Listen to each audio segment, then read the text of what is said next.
छत्रपती शिवाजी महाराजांनी जर समुद्रावर लक्ष दिलं नसतं ना तर आपला इतिहासच आज वेगळा असता. मित्रांनो, आज मी दिवेआगारमध्ये आणि इथे आल्यावर जेव्हा मी समुद्र बघतो ना तेव्हा महाराजांनी आपलं स्वतःचा आरमार उभं करण्यासाठी जो काही संघर्ष केला होता त्याचा हेवा वाटतो. महाराजांनी सुरुवातीला कल्याण, भिवंडी, पेन या ठिकाणी जहाज बांधणीचं काम सुरू केलं, पण तेव्हा आपल्याकडे जहाज बांधणीसाठी हवी तशी एक्सपर्टीज नव्हती. म्हणून महाराजांनी पोर्तुगीजांकडून मदत घेतली. तर महाराजांनी शत्रूकडून मदत कशी मागायची याचा विचार नाही केला, महाराजांनी स्वराज्याचा विचार केला.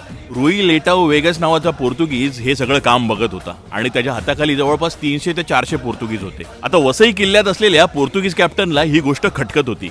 आता आपलेच पोर्तुगीज भाऊबंद मराठ्यांना मदत करतायत. तो पत्रांद्वारे गोव्यामध्ये बसलेले त्याच्या वरिष्ठांना सगळं कळवत होता.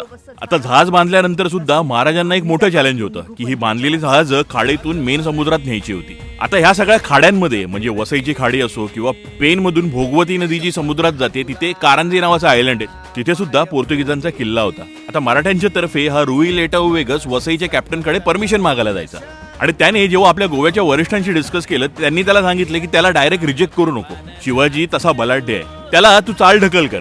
म्हणून रुई लेटाओ जेव्हा त्याच्याकडे जायचा तेव्हा तो त्याला सांगायचा की माझ्याकडे अथॉरिटी नाहीये, मी गोव्याला विचारलंय, त्यांचा रिस्पॉन्स आला की सांगतो. नंतर ह्याच वसईच्या कॅप्टनने एक चाल केली. त्याने आपली काही माणसं कल्याण, भिवंडी, पेनला पाठवली आणि हे जे पोर्तुगीज काम करत होते त्यांचं मन वळवलं आणि त्यांना परत आपल्याकडे आणलं. आणि महाराजांचं हे जहाज बांधणीचं काम ठप्प झालं. आणि पोर्तुगीज ह्या सगळ्या उचापत्या का करत होते? कारण त्यांना माहिती होतं की जमिनीवर गनिमी कावा करणारे मराठे जेव्हा समुद्रात उतरतील तेव्हा आपली पंचायत होईल.